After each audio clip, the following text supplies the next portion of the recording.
hari ini dengan penuh ceria, senyum bahagia di acara Halal Bihalal Syawal 1446 Hijriah dengan tema hari ini perkuat ukhuwah Islamiyah untuk meraih kemenangan Idul Fitri yang penuh berkah.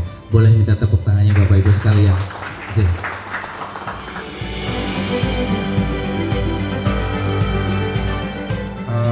Saya selaku panitia yang pertama ingin mengucapkan selamat datang. Terima kasih kepada Bapak sekalian yang telah meluangkan waktunya untuk hadir bersama-sama memeriahkan acara Halal Bihalal pada siang hari ini.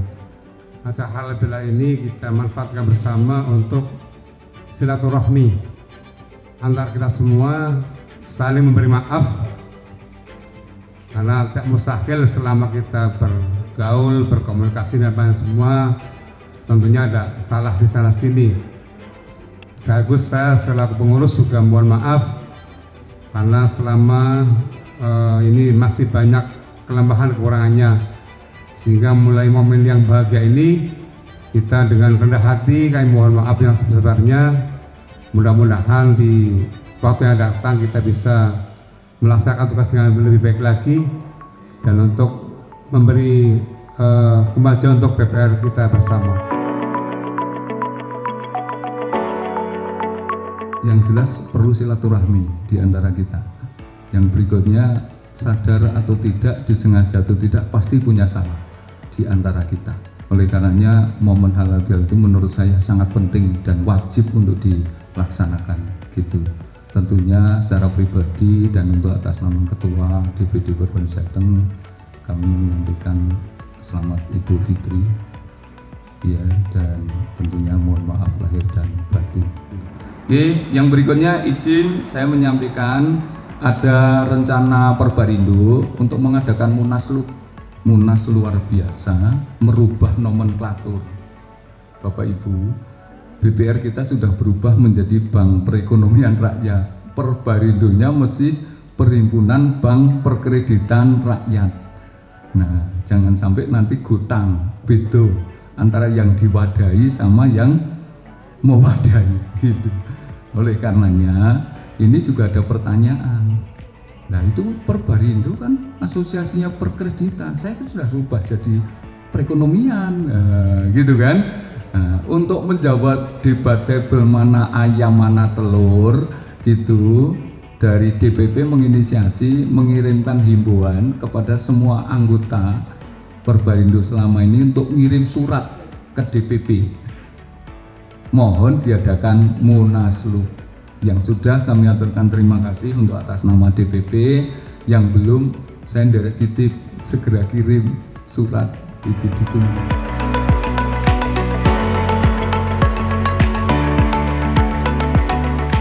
Ternyata Bapak Ibu sekalian, halal bihalal itu hanya ada di Indonesia. Halalun bihalalin, ya. Halal itu artinya boleh, bihalalin dengan kebolehan yang lain. Artinya dulu kita punya salah yang tidak diperbolehkan, makanya dihalalkan untuk diperbolehkan dengan cara yang baik juga. Dan ketika saya di Madinah itu pernah bertanya, karena halal bihalal huna, ada di sini halal bihalal? Mereka menjawab, mafi huna, tidak ada halal bihalal di sini. Yang ada memang di Indonesia, Pak. Yajtabi'un nas ba'da shaum Ramadan, berkumpulnya manusia setelah bulan Ramadan dan mereka saling memaafkan. Maaf ya, jangan sampai Pak, tradisi yang baik seperti ini diadopsi, kemudian diakui dan dipatenkan di negara lain. Indonesia itu banyak tradisi, banyak budaya yang kemudian tidak dirawat. Makanya ini untuk Bapak Rindo luar biasa merawat halal bihalal. Tepuk tangan untuk Bapak Rindo nih ya. Masya Allah. Jadi sebetulnya begini Bapak Ibu sekalian, apapun profesi kita atau siapapun kita, dimanapun kita, itu ada 3 hal yang tidak bisa lepas dari diri manusia. Yang pertama rezeki. Rezeki itu pasti akan selalu mengikuti kita. Dimanapun kita berada, itu rezeki pasti akan sampai kepada kita, Pak. Kemudian yang kedua kematian.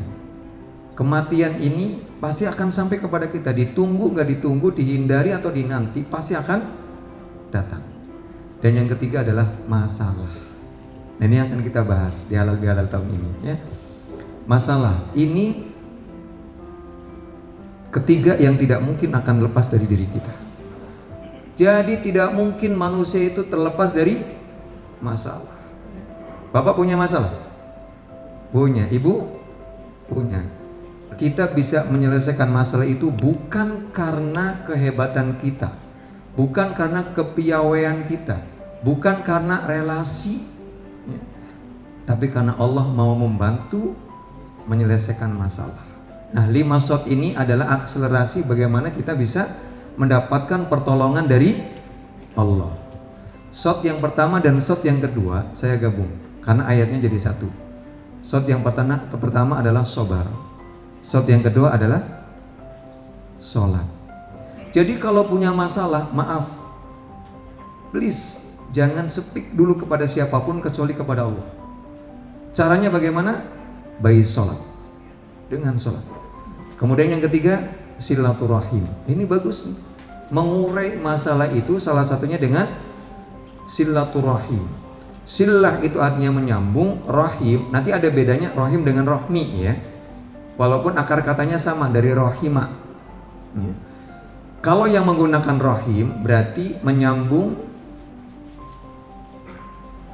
kasih sayang yang masih ada jalur nasabnya. Biasanya pakainya bani. Kalau halal bihalal bani itu namanya silaturahim. Tapi kalau yang seperti ini namanya silaturahmi.